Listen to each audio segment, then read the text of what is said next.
Yang lain, kami melakukan inovasi dengan membuat Student Development Program. Kami membangun berdasarkan 9 kompetensi yang dihasilkan oleh Hay Group yang menjadi ciri khas dari lulusan sekolah pascasarjana. Yang pertama adalah berkolaborasi, yang kedua memberikan solusi yang kreatif dan kreatif problem solving, dan seterusnya ada 9, dan itu bisa kita monitor, dan kita memang menyediakan program khusus agar lulusan-lulusan kami memang menjadi pemimpin yang transformatif dan membuat dunia lebih baik, menjadikan kami sebagai institusi yang berkelas dunia yang mengembangkan pemimpin transformatif dan berdampak bagi dunia yang lebih baik. Sekolah Pascasarjana yang lahir pada tahun 1982 memiliki nama sebelumnya Fakultas Pascasarjana. Sekolah Pascasarjana yang merupakan lintas disiplin ilmu yang menjadi bagian penting UNAIR di dalam mempersiapkan generasi masa depan yang terampil dan berpengetahuan luas.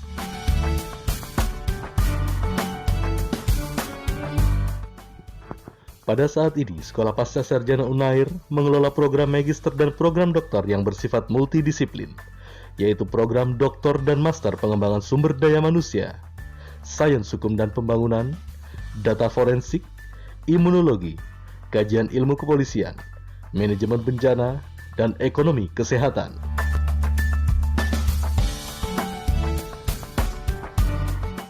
Sekolah Pascasarjana mengembangkan jaringan eksternal dalam kepentingan akademik bersama perguruan tinggi seperti Jacobs University Jerman, KASKU University Kazakhstan, the University of Western Australia, National Cheng Kung University Taiwan, National Chao Tung University Taiwan, Victoria University Australia, the University of Manchester, Inggris, Maastricht University Belanda.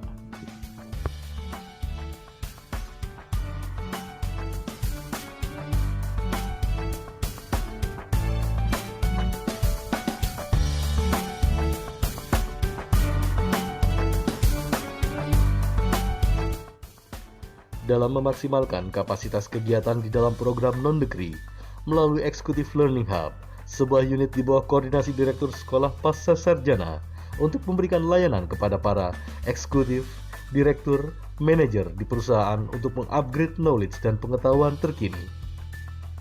Kegiatan Executive Learning Hub meliputi Academic Writing Academy, Change Management, perancangan peraturan perundang-undangan, pelatihan perancangan kontrak bisnis dan kontrak publik, pelatihan aspek hukum pengadaan barang atau jasa, dan pemanfaatan barang pada BUMN atau BUMD, pengembangan kapasitas legislatif, pelatihan penyelesaian sengketa alternatif dalam sengketa bisnis.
Baik, Assalamualaikum warahmatullahi wabarakatuh. Selamat siang dan salam sejahtera untuk kita semua. Selamat datang kepada teman-teman calon mahasiswa dan juga para koordinator program studi Sekolah Pascasarjana. Selamat bergabung pada info session dengan tema It's Time to be a Leader for a Better Future. Saya ingin menyapa dulu ya koordinator program studi yang sudah terlihat hadir. Di sini ada koordinator program studi Magister Ilmu Ekonomi Kesehatan. Kita sapa dulu pada Dr. Nimade Sukartini, SE, MSI, MI, DEC. Selamat siang, Ibu. Selamat siang, Mbak Nita. Selamat siang, salam mahasiswa, dan selamat siang para pimpinan pasca yang hadir di acara Expo siang ini. Salam sehat. Kemudian saya ingin menyapa Koordinator Program Studi Magister Manajemen Bencana, Dr. Arif Hargono, DRG MKes. Selamat siang, Dokter. Selamat siang, Mbak Nita. Mudah-mudahan semua sehat selalu ya. Oke, kemudian selanjutnya saya ingin menyapa Koordinator Program Studi Magister Imunologi, Profesor Dr. Teresia Indah Budi, DRG MKes. Selamat siang, Prof.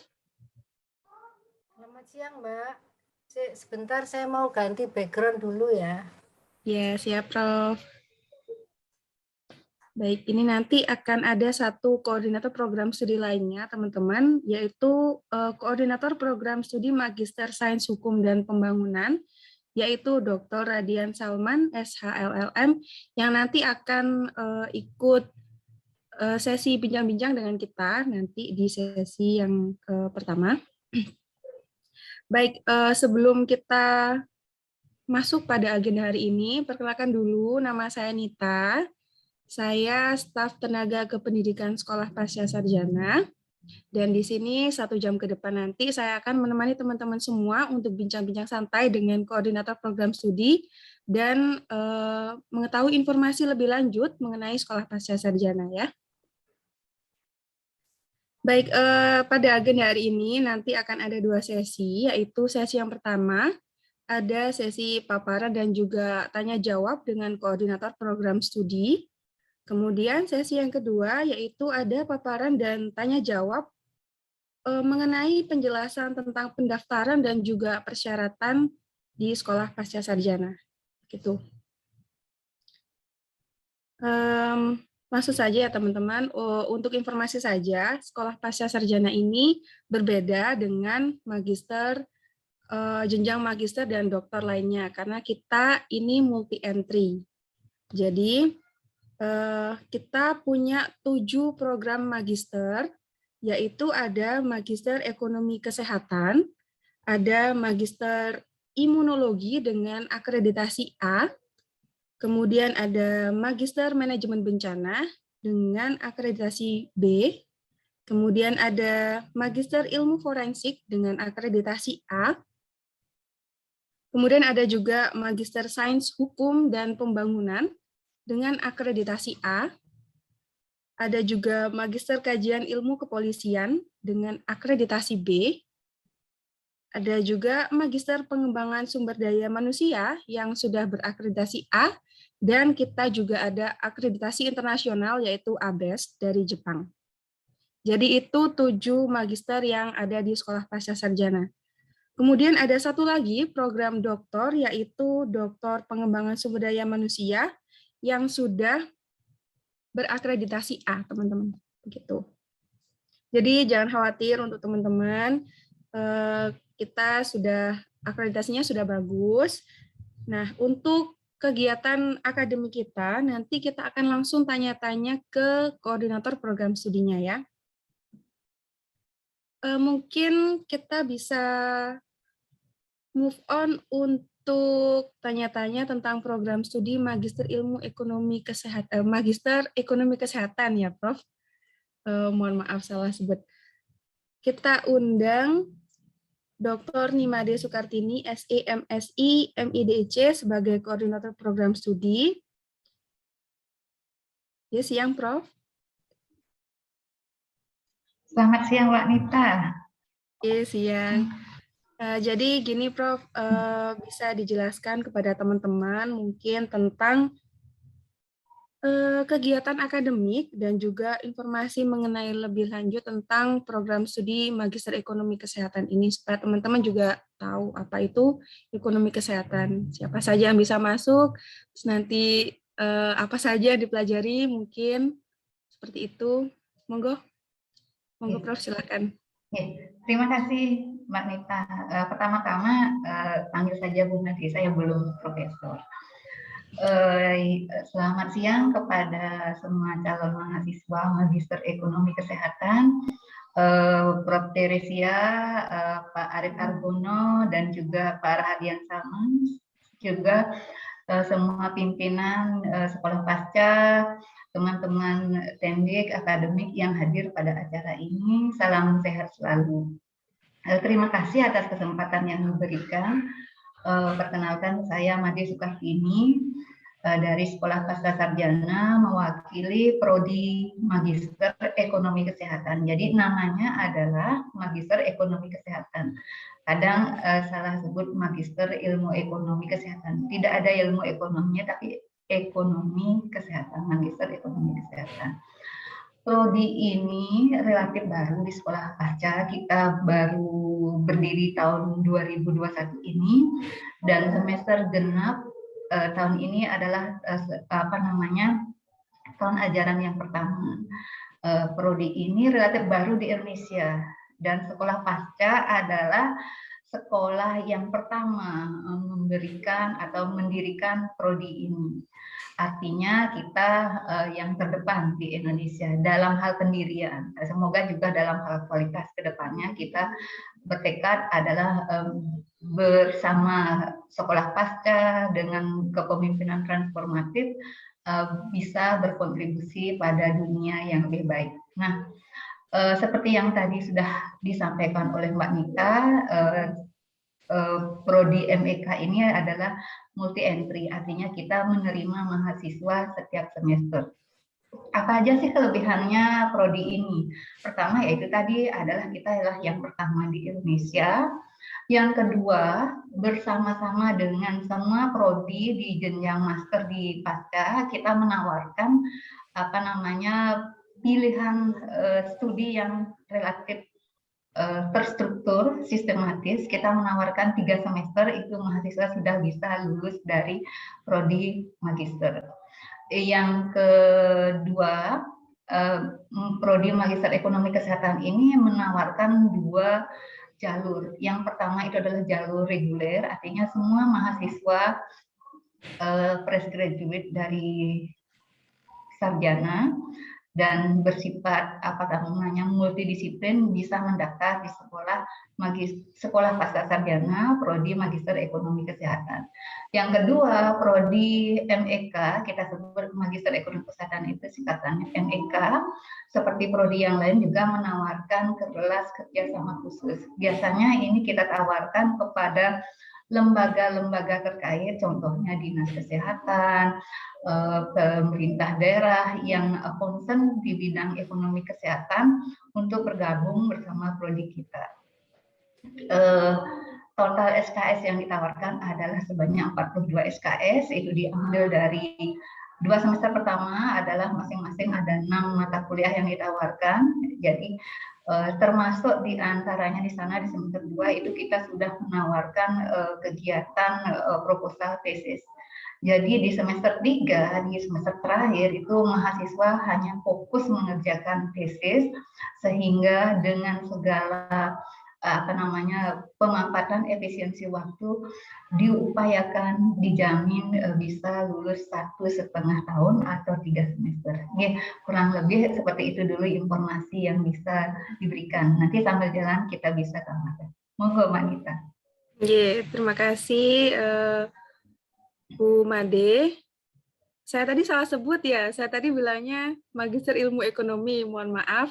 Teman-teman yang benar itu Magister Ekonomi Kesehatan, jadi singkatannya MEK. Jadi seperti itu tadi penjelasan dari Koordinator Program Studi MEK, teman-teman. Jadi apabila ada pertanyaan, saya persilahkan untuk 3 penanya maksimal, bisa raise hand atau bisa chat di chat Zoom, boleh saya persilahkan.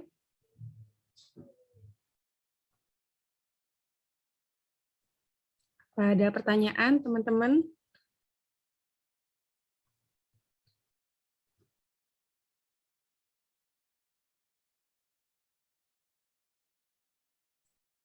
Kalau tidak ada, saya lanjut ke program studi lain ya. Mungkin nanti pertanyaan bisa diajukan kapanpun lewat chat Zoom ya teman-teman.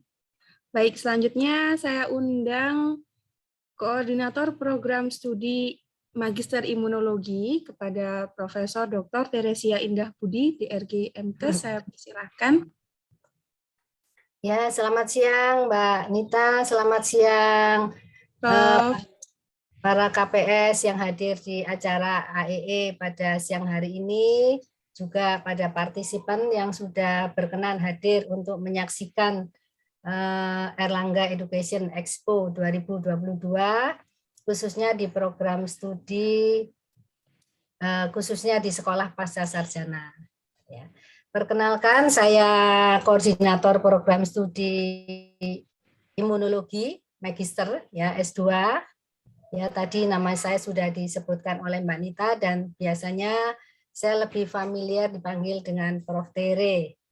Nama bekennya. Tere. Gitu ya. Jadi saya ingin memperkenalkan program studi imunologi.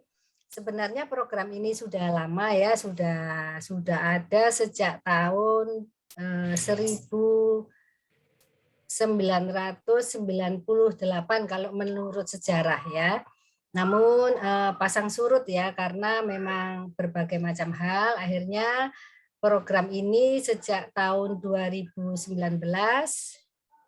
akhir atau 2020 awal terakreditasi A.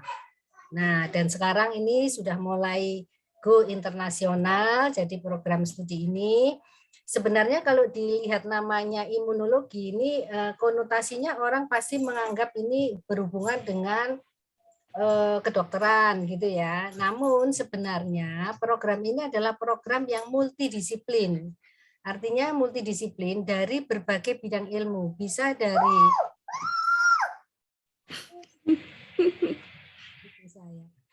bisa dari kedokteran gigi, bisa dari kedokteran hewan, bisa dari biologi, bisa dari farmasi, bisa dari keperawatan, bisa dari nurse ya, bisa dari kesehatan masyarakat ya, bahkan juga bisa dari teknologi itu bisa ya. Mengapa saya katakan bisa? Karena sebenarnya imunologi ini cakupannya luas ya. Memang endingnya adalah mengarah pada kesehatan ya, tapi untuk mempelajari kita tidak melulu hanya berbasis pada kedokteran saja ya. Jadi kita bisa mengembangkan dari berbagai ilmu ya. Dan juga tidak harus berada di dalam laboratorium, atau harus berada di rumah sakit, atau harus berada di sentra-sentra kesehatan gitu, tidak harus ya, karena imunologi ini sekarang mencakup cakupan yang sangat luas. Sebentar ya.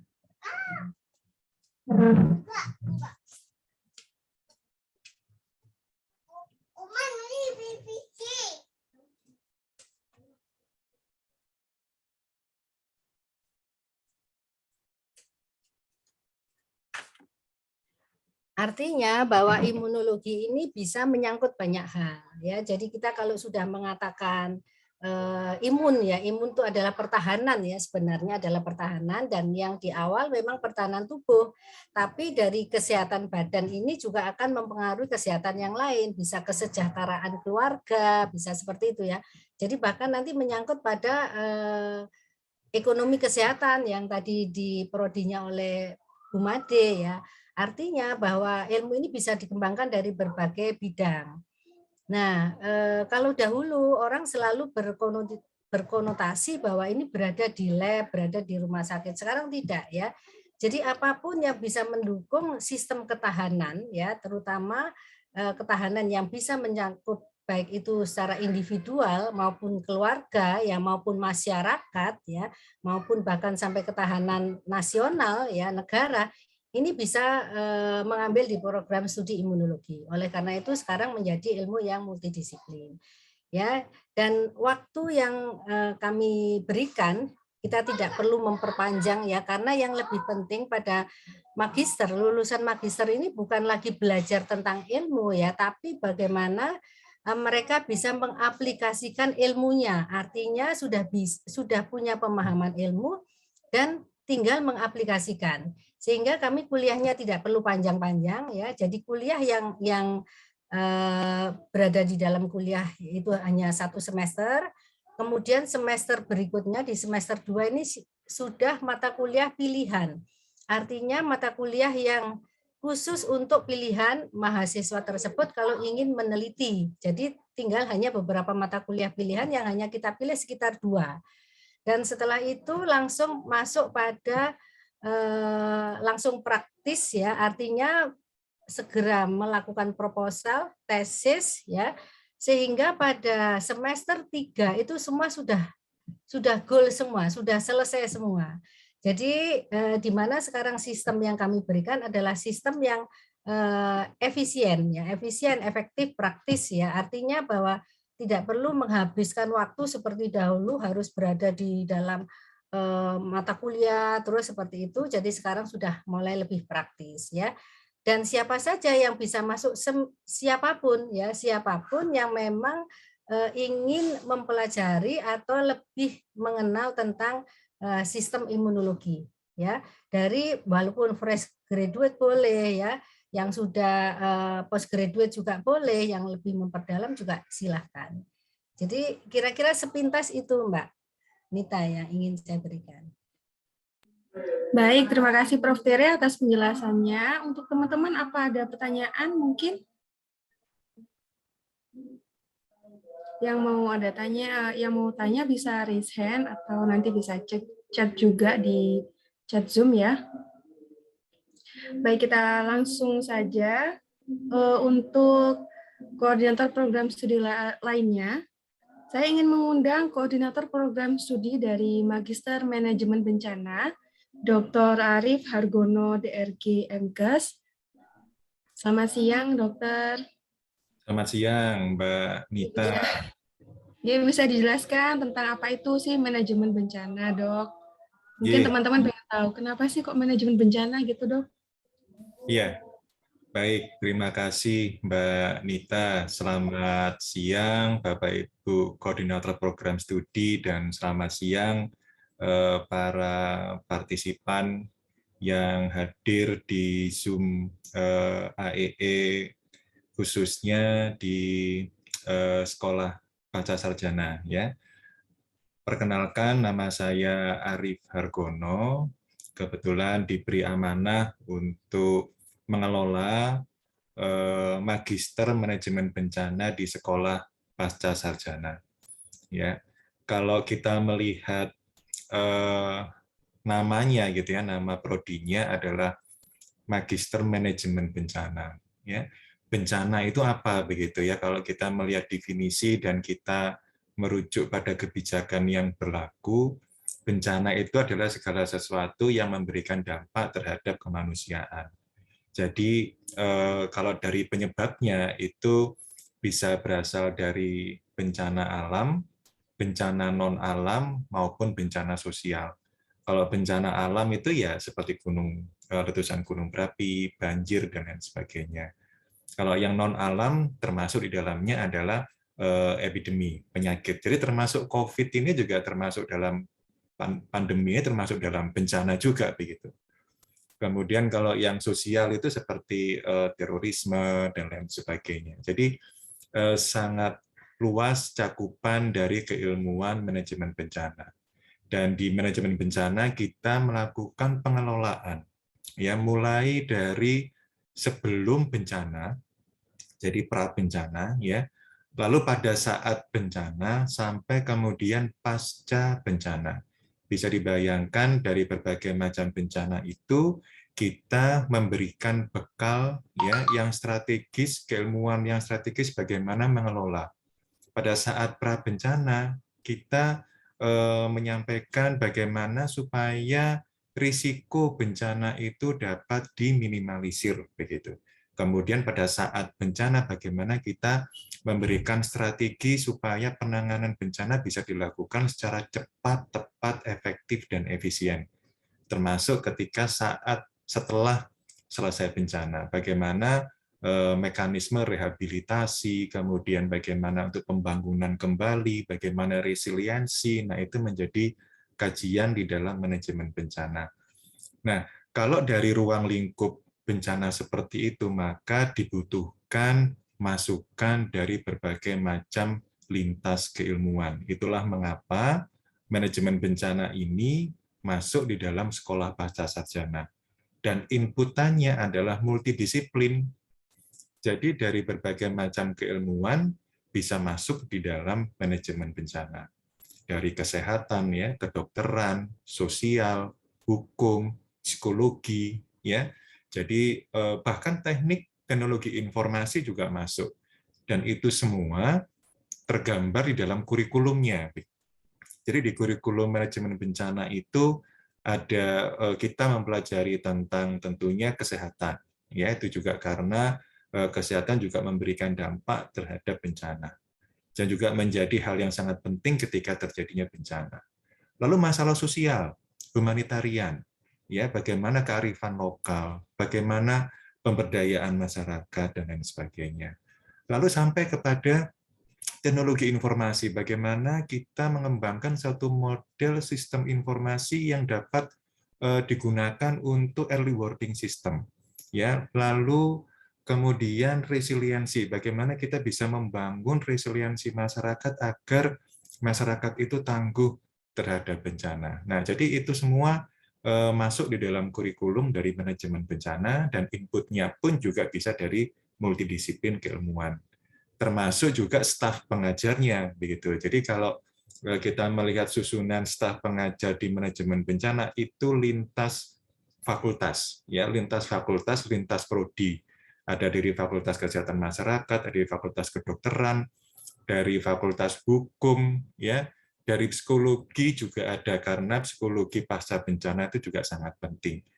Dan untuk kurikulumnya kita juga selalu melakukan updating, ya, melibatkan stakeholder, ya, melibatkan praktisi supaya kita bisa memberikan kurikulum mata kuliah yang update, kemudian benar-benar dibutuhkan di lapangan, begitu. Nah, itulah mengapa struktur perkuliahan di manajemen bencana itu ada teori dan praktek, ya. Jadi mahasiswa di manajemen bencana itu ada beberapa waktu nanti bisa turun ke lapangan, ya, ke institusi yang terkait dengan kebencanaan seperti di BPBD, ya, Badan Penanggulangan Bencana Daerah. Lalu kalau ada bencana, tidak menutup kemungkinan kita bisa secara sukarela, ya, diberi kesempatan untuk turun ke lapangan membantu permasalahan bencana yang di sana. Dan alhamdulillah manajemen bencana sendiri sudah berdiri sejak tahun 2012, menjadi salah satu program studi tertua untuk yang manajemen bencana, dan menjadi rujukan, salah satu rujukan untuk dari prodi-prodi manajemen bencana yang baru, termasuk kemarin 2 tahun yang lalu UI itu juga baru muncul, ya, dan mengundang kami dari manajemen bencana UNER untuk kita melakukan benchmark kurikulum untuk berbagi informasi tentang kurikulum manajemen bencana. Demikian sementara, Mbak Nita, terima kasih atas kesempatannya. Baik, Dokter. Terima kasih juga atas paparannya. Selanjutnya, karena Koordinator Program Studi Magister Sains Hukum Pembangunan sedang berhalangan hadir, kita ganti dengan peminatan dari pengembangan sumber daya manusia, ya teman-teman. Ini kita ada peminatan yang sangat kekinian, yaitu industri kreatif. Kita langsung saja ngobrol dengan Bapak Koordinator peminatannya, ya. Saya undang kepada Bapak Satria Wibawa, Pak Iga. Halo, selamat siang Pak Iga. Selamat siang, Mbak Nita. Ini terus terang kondisi saya tidak layak screening nih sebenarnya. Iya, Bapak. Gak apa-apa ya, saya tampilkan kamera dalam kondisi yang terus terang tidak memadai untuk tampil secara online. Ya, ini memang salah satu kelebihan dunia sekarang, karena kita bisa berada di mana saja, kapan saja ya sebenarnya, termasuk kuliah. Betul. Nah, itu juga yang menjadi salah satu pemikiran kami di peminatan industri kreatif. Bahwa industri kreatif di Indonesia itu sekarang sudah dalam posisi yang sangat global, sehingga kita mencoba mengarahkan teman-teman dan memberikan masukan kepada teman-teman yang nantinya ya tertarik berkecimpung di dunia industri kreatif, bahwa ada perubahan yang sangat signifikan dalam industri kreatif di Indonesia maupun di global. Itu salah satu yang kita akan berikan di peminatan industri kreatif. Misalnya adalah pemanfaatan teknologi. Jadi teman-teman dulu yang mengenal misalnya ya katakanlah jualan di membuka warung segala macam, sekarang kita tidak perlu lagi punya warung, menyewa toko, menyewa tempat, tapi semua ada di cloud, ada di internet, ada di dunia maya. Itu yang kita coba berikan ke teman-teman nanti jika teman-teman nanti berminat untuk studi di peminatan industri kreatif. Apakah hanya soal jualan? Tidak. Kita bicara bagi apa yang disebut sebagai industri budaya. Bahwa misalnya ternyata banyak hal yang dulu kita percaya atau kita lihat hanya sebagai sebuah produk budaya, itu ternyata menjadi juga sebuah produk industri. Misalnya saja bagaimana mengelola misalnya upacara-upacara adat di daerah untuk menjadi dalam tanda kutip layak jual. Itu yang juga dilakukan di banyak negara, di negara-negara maju, bagaimana mereka mengelola festival, bagaimana mereka mengelola festival menjadi sangat profesional, sehingga itu menjadi sebuah pemasukan bagi negara tersebut. Teman-teman mungkin yang terkenal ada namanya festival musik Woodstock, misalnya di Amerika, misalnya mengenal bagaimana festival itu bisa menjadi semacam pemasukan. Itu bagian dari industri kreatif. Nah, itu yang akan kita diskusikan dengan teman-teman apabila nanti teman-teman berminat untuk bergabung untuk studi di peminatan industri kreatif. Lalu siapa saja yang bisa masuk ke sini? Saya pikir siapa saja bisa, karena kita tidak menutup teman-teman dari segala background, latar belakang untuk masuk. Baik teman-teman yang fresh graduate, baru lulus, juga bisa, maupun teman-teman yang sudah tergabung di dunia industri, ataupun teman-teman yang misalnya saat ini sudah bekerja di instansi pemerintah atau swasta, itu kita persilakan untuk bergabung untuk studi dengan kita di peminatan industri kreatif. Saya pikir itu. Terima kasih, Mbak Eva. Baik, terima kasih Pak Iga atas penjelasannya. Selanjutnya kita akan bincang-bincang dengan, oh ya teman-teman, ini nanti akan ada hadiah menarik untuk teman-teman yang mengajukan pertanyaan ya. Jadi jangan lupa tanya, boleh raise hand juga, boleh di chat, kalau malu misalnya gitu boleh. Nanti pertanyaan akan saya ajukan setelah sesi yang setelah ini ya teman-teman. Kita akan lanjut dulu sesi tentang persyaratan pendaftaran. Nah, kita langsung undang dulu Mbak Chandra. Halo Mbak Chandra. Ya, halo, selamat siang Mbak Nita. Suara saya bisa terdengar? Bisa. Ya, Oke. Selamat siang Bapak Ibu KPS, selamat siang teman-teman semua. Senang sekali bisa ikut bergabung di sini. Saya akan mungkin menjelaskan sedikit mengenai pendaftaran di Sekolah Pasca Sarjana dan juga nanti berkas-berkas yang mungkin bisa disiapkan terlebih dahulu. Saya izin share screen sebentar.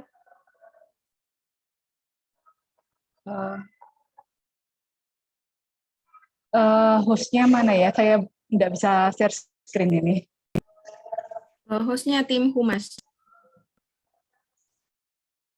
Minta tolong ya.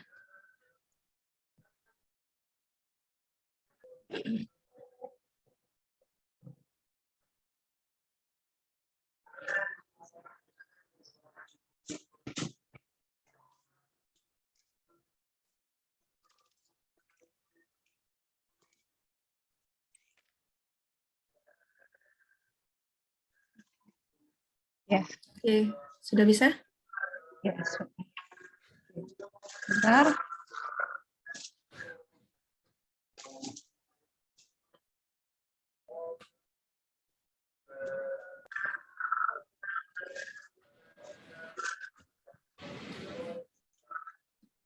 Apa sudah terlihat, Mbak Nita? Ya, sudah. Ya. Baik teman-teman, saya akan menjelaskan sedikit mengenai proses pendaftaran untuk di Sekolah Pasca Sarjana. Jadi tadi seperti Mbak Nita sebutkan, di Sekolah Pasca Sarjana ada 8 program studi, 7 prodi magister dan 1 prodi doktor. Untuk info lengkap mengenai Pasca Sarjana, nanti bisa kunjungi di website Sekolah Pasca Sarjana di www.pasca.uner.ac.id. Nanti teman-teman akan bisa melihat aktivitas-aktivitas apa yang ada di Sekolah Pasca. Lalu untuk info pendaftaran, untuk semua prodi yang ada di UNER bisa mengakses di website pendaftaran di ppmb.uner.ac.id. Tampilannya seperti ini, jadi nanti akan ada menu home, program studi, pendaftaran, biaya studi, jadwal, sampai nanti daftar. Jadi tampilan awalnya pada saat membuka linknya akan seperti ini. Lalu jika teman-teman ingin melihat prodi apa saja yang ada di Sekolah Pasca, nanti bisa memilih di notifikasi di program studi. Nanti akan keluar nama program studinya termasuk akreditasinya. Lalu masuk ke menu jadwal. Di jadwal ini nanti akan tertera gelombang pendaftaran untuk semester gasal. Jadi nanti untuk semester gasal sudah mulai dibuka mulai tanggal 1 sampai tanggal 21 Maret, sampai nanti ada gelombang kedua, ketiga, sampai keempat untuk semester gasal. Jadi nanti teman-teman bisa mengklik di menu jadwal. Nanti akan tertera semua untuk tanggal-tanggalnya. Lalu untuk akses pendaftaran, nanti teman-teman bisa masuk ke tata cara pendaftaran. Jadi masuk di pendaftaran, nanti di sini akan ada menu tata cara pendaftaran, termasuk ada tutorial untuk cara mendaftar secara online, lalu nanti ada cara pendaftaran juga melalui bank-bank yang bekerja sama dengan UNER, lalu termasuk ada form-form yang harus di-download dan diisi, dan nanti disiapkan untuk supaya bisa di-upload pada saat teman-teman mendaftar. Jadi tampilan untuk pendaftaran akan seperti ini. Jadi nanti teman-teman akan diarahkan untuk mengisi berkas pendaftaran, dan jika teman-teman belum pernah untuk mengakses linknya, maka nanti akan diarahkan untuk registrasi terlebih dahulu. Jadi nanti di sini akan registrasi akun baru, teman-teman mengisi nama, nomor HP, email, password, lalu diisi registrasi. Mohon dipastikan bahwa HP yang teman-teman isi di sini terhubung dengan WhatsApp ataupun Telegram. Karena nanti biasanya info-info terkait mengenai pendaftaran dan juga nanti jika sudah diterima, maka semua info akan melalui WhatsApp atau Telegram. Dan pastikan bahwa email yang digunakan adalah email aktif.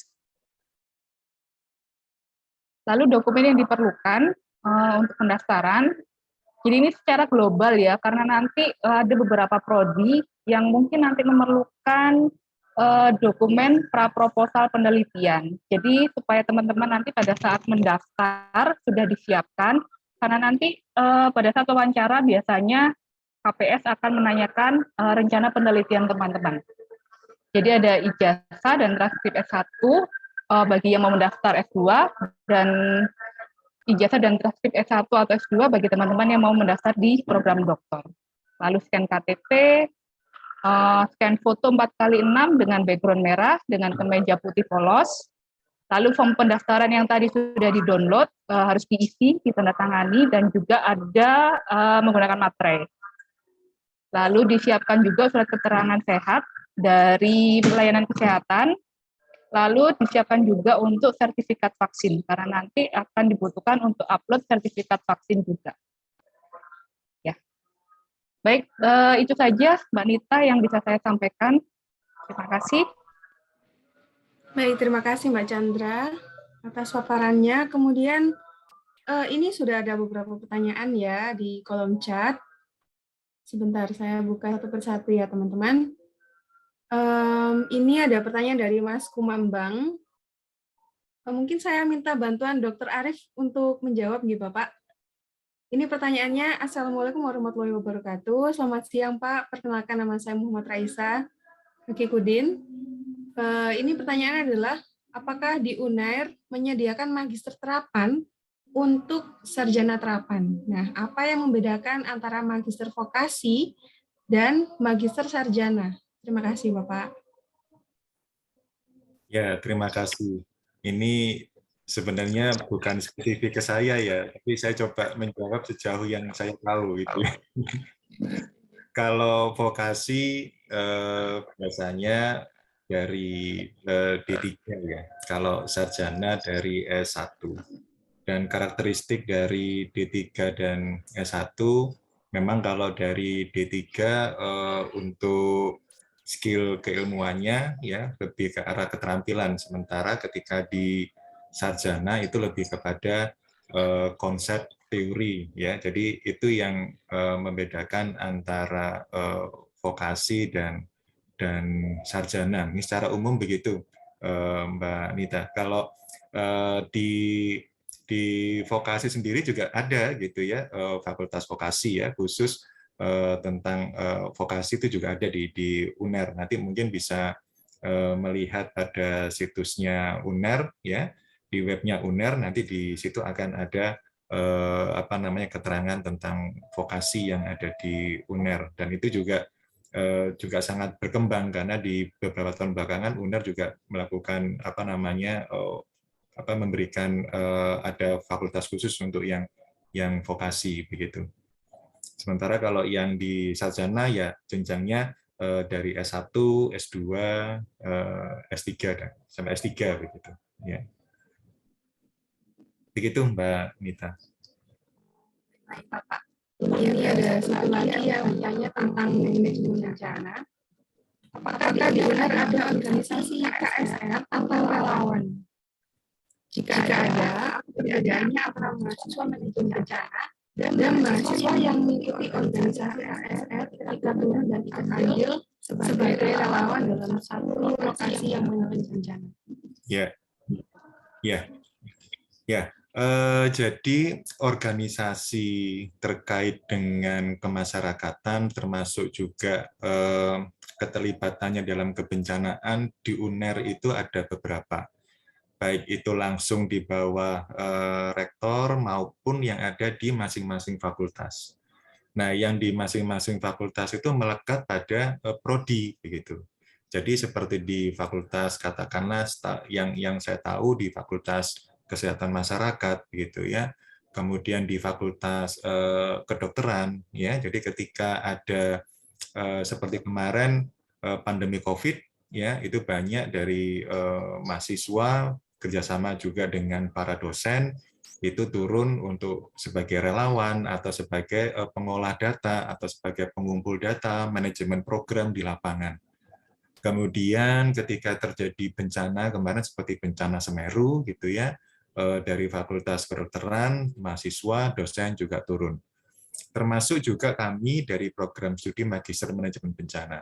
Ya, jadi ketika ada bencana itu seperti kemarin Semeru itu ada 3 mahasiswa prodi manajemen bencana yang juga turun ke lapangan bekerja sama dengan Badan Penanggulangan Bencana Daerah di Lumajang melakukan pengumpulan data, kemudian manajemen data sampai kemudian analisis, dan mereka juga melihat situasi di lapangan dan juga membantu memberikan penyuluhan ya di tenda-tenda pengungsi ketika terjadi bencana Semeru. Jadi memang sangat banyak sekali ya, sangat banyak sistem atau organisasi di UNER yang memungkinkan kita bisa berperan serta di ketika terjadi bencana, termasuk juga yang ada di program studi manajemen bencana.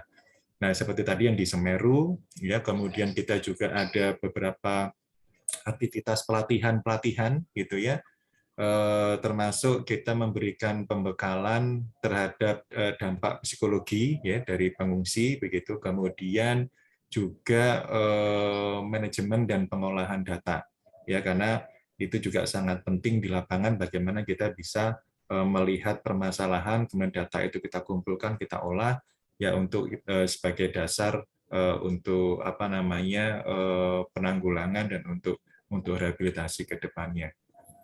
Begitu Mbak Nita. Bapak, terima kasih atas jawabannya. Semoga memberikan ya. Selanjutnya ada pertanyaan, mungkin Mbak Chandra bisa tolong bantu jawab. Ini pertanyaannya, untuk jalur portofolio, apakah harus sudah terpublikasi atau dengan disubmit saja sudah boleh? Iya, saya akan mencoba untuk menjawab mengenai jalur portofolio. Jadi jalur pendaftaran yang ada di PPMB untuk khususnya di sekolah pasca nanti akan ada 2 jalur, yaitu jalur reguler dan jalur portofolio. Jadi jalur portofolio nanti itu yang membedakan juga dari segi biaya SOP atau SPP per semester dan juga SP3 atau istilahnya uang gedung. Jadi itu yang membedakan juga yang pertama. Lalu yang kedua, untuk jalur portofolio nanti itu hanya melakukan tahapan tes wawancara. Jadi tidak ada tes tulis atau TPA. Lalu untuk pemberkasan biasanya untuk mengenai publikasinya itu kan ini yang ditanyakan biasanya itu publikasi 5 tahun terakhir. Jadi tidak ada petunjuk bahwa itu apakah submit atau accepted atau sudah publish. Jadi karya ilmiah 5 tahun terakhir yang pernah disubmit itu rasanya bisa untuk dijadikan berkas untuk pendaftaran. Ya, itu saja, Mbak Nita. Ya, Mbak Chandra, terima kasih banyak atas jawabannya. Ini ada pertanyaan selanjutnya dari Arika Zakwan Najmi dari SMAN Kediri. Tentang ilmu forensik, apakah Bapak spesialis forensik ya? Studinya, masa studinya berapa tahun? Ini saya bisa menjawab masa studinya. Saat ini koordinator program studi forensik tidak bisa hadir. Masa studi di sekolah pasca sarjana minimal bisa ditempuh dalam 1,5 tahun atau 3 semester. Seperti itu. Dan mungkin saya bantu jawab ya, Riri.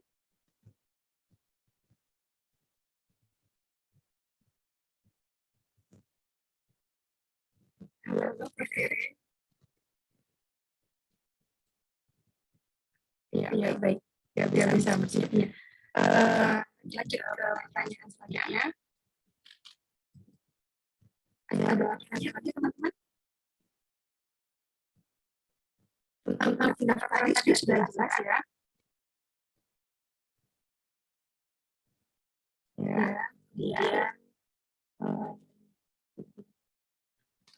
Ya, maaf, ini sinyalnya ada kendala di saya, jadi suara saya mungkin terlihat terdengar kurang jernih ya.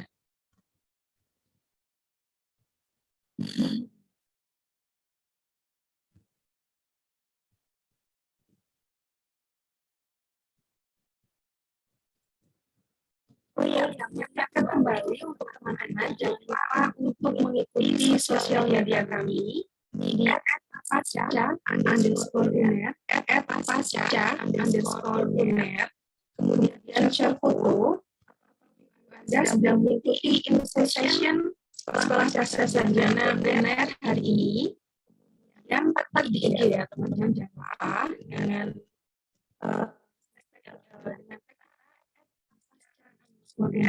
menggunakan hashtagnya WIPA yang sudah posting hari ini. Nggak jelas ya suaranya. Aduh, gimana nih?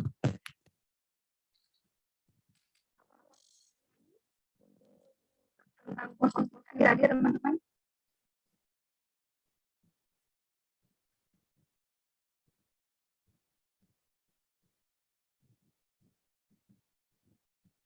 Jadi teman-teman bisa share pengalaman ikut AID hari ini di Instagram, kemudian tag Instagram kita @pasca_unair. Dan hashtagnya @pasca_unair. Nanti akan ada hadiah menarik yang sudah posting.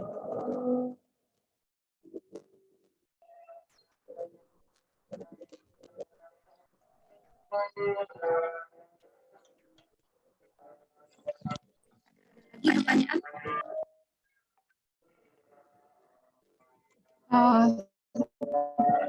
Mbak Nita, mohon maaf, mungkin saya bisa bantu ya, karena mungkin dari suaranya agak kurang jelas di sini. Boleh, Jadi, boleh banget. Ini sudah jelas ternyata, Mbak Nita.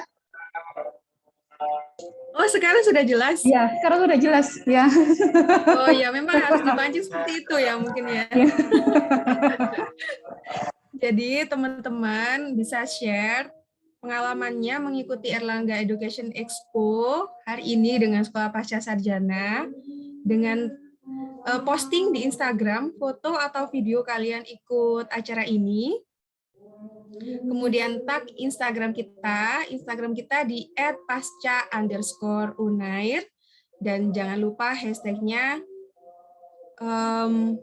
hashtagnya apa tadi? Oh ya, hashtagnya We Are Pasca Unair. Gitu ya teman-teman, nanti pasti akan ada hadiah yang menarik yang akan kita kirimkan ke rumah kalian atau ke handphone kalian. Gitu.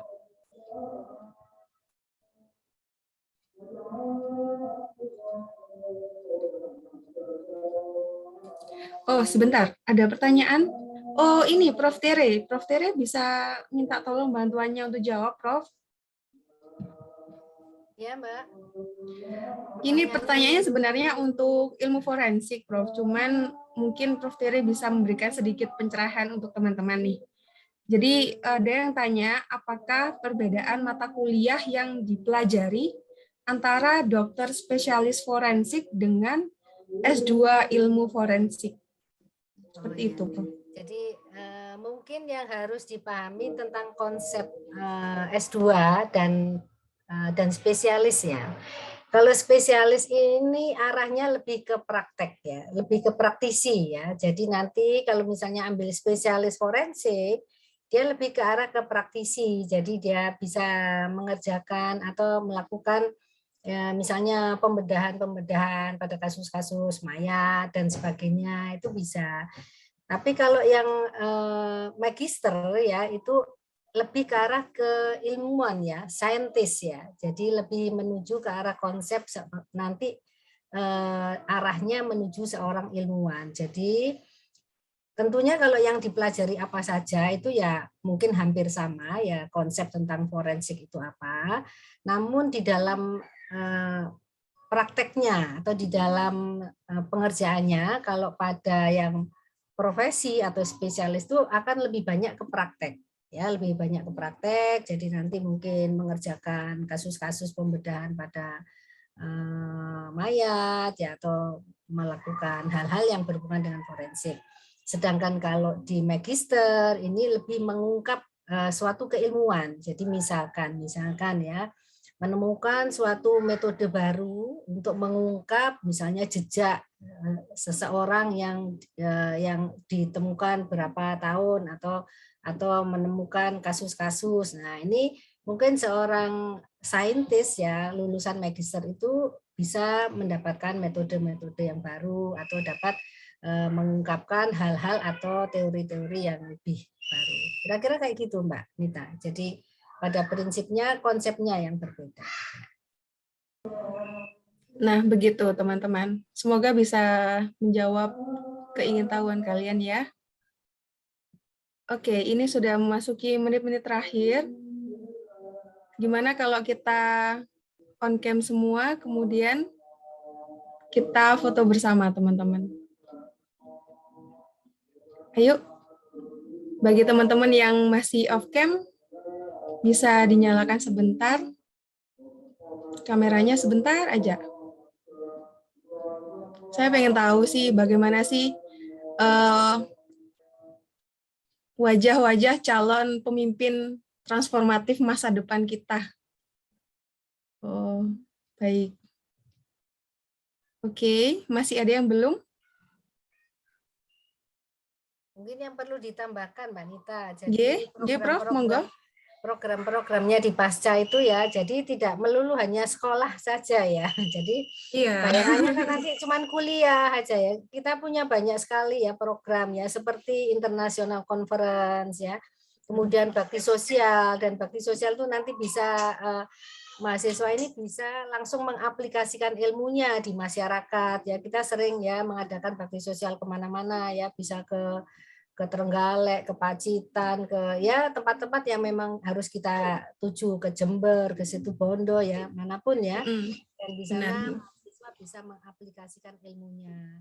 Juga di dalam seminar internasional itu mahasiswa mulai bisa berhubungan dengan dunia internasional. Nanti bisa ketemu dengan teman-teman mahasiswa dari berbagai belahan dunia di sana ya, kita sering seperti itu. Dan juga outbound ya, jadi mahasiswa dari pasca ini bisa dikirim ke luar negeri, dan itu ya betul, bantuan dana dari sekolah pasca sarjana. Jadi banyak sekali hal-hal yang bisa diperoleh nanti di sekolah pasca sarjana ya. Jadi tidak harus kuliah saja ya. Kuliah itu sebenarnya hanya sebagai bekal ilmu aja ya.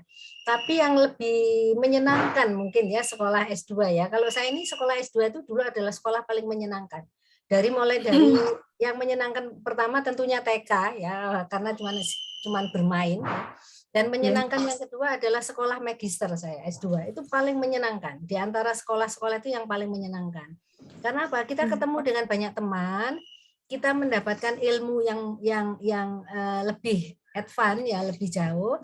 Dan di situ kita mempunyai banyak pengalaman-pengalaman yang pada waktu kita sekolah di SMP, SMA, S1 itu tidak kita dapatkan. Nah, begitu kita sekolah magister itu sepertinya tereksplor ya. Tereksplor semua kemampuan kita. Jadi ya mahasiswa itu bisa eksplor dengan ilmunya, eksplor dengan aktivitasnya ke luar negeri, eksplor dengan misalnya aktivitas ke masyarakat ya. Jadi sangat menyenangkan ya pada waktu sekolah di magister itu ya, dan ini ya, semua sekali. difasilitasi oleh sekolah pasca sarjana. Jadi silakan ya yang ingin mendaftar ya. Ya begitu teman. Jadi kuliah itu tidak hanya kuliah dan belajar aja, tapi kita bisa ada international webinar, kemudian ikut konferensi di luar negeri, ikut pengabdian masyarakat di desa-desa. Jadi pastinya seru. Gitu. Nah, ini sebelum kita tutup acara, saya mau ngajak teman-teman untuk melakukan jargonnya UNER. Ya, jargonnya UNER, UNER hebat gitu ya. Ketika saya bilang UNER, kita bilangnya hebat. Gitu ya, teman-teman. Bisa ya? Berarti dibuka ya speakernya ya. Monggo, silakan. Silakan yang mau dibuka di unmute boleh. Nanti ketika saya bilang UNER, semuanya bilang hebat, gitu ya. Sudah siap? Yuk kita mulai ya, teman-teman. UNER. Hebat. Sebentar, biar diambil gambar. Oke. Terima kasih teman-teman semuanya sudah ikut acara Erlangga Education Expo pada siang hari ini. Sudah 1 jam ya teman-teman, nggak kerasa kita sudah belajar banyak dan sudah tahu banyak tentang sekolah pasca sarjana. Nah, nanti untuk teman-teman yang masih ada yang mau ditanyakan, bisa langsung kepoin Instagram kita @pasca_unair, atau bisa juga lewat email kita di @adm. Gimana Mbak Chandra?